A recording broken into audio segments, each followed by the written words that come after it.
We have a lot of population on the lakes versus farmers.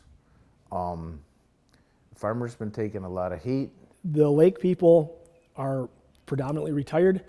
They've made their money and they don't want to see anything else come in. A lot of times they don't have appreciation for the smells of nature. They don't have appreciation for farm equipment when it's on the road.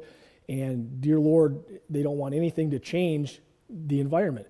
On our board, there were 4 of us that our families have farmed in this area for over 100 years. 4 of us. But then you have people coming in that, well, one of them, the supervisor that is supervisor now, has lived here maybe a year. And some of these people have been 5 years. You know, they live out at the lakes, and it is populated. Yes, it is. There's a lot of people out there. And so they can control what we that have lived here and our families that have been here for over 100 years are doing with our property. Referendum and the recalls and the whole 9 yards that happened was, we actually have more voters in our township that are residential than we do farms.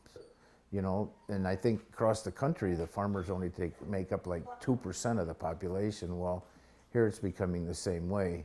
You know, there's a couple dozen farmers and there's a lot of people that built big fancy houses on the lake, and they don't want to see the wind turbines. So now we have people who have never serviced our community, rarely ever, if ever, volunteered within our community, taking control of our community, making decisions for our community, spending money where money didn't need to be spent.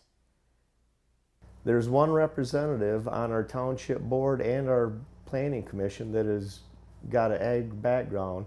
Other than that, there's no representation for agriculture in our township now. We don't tell them would they like us to tell them what color houses they all have to have?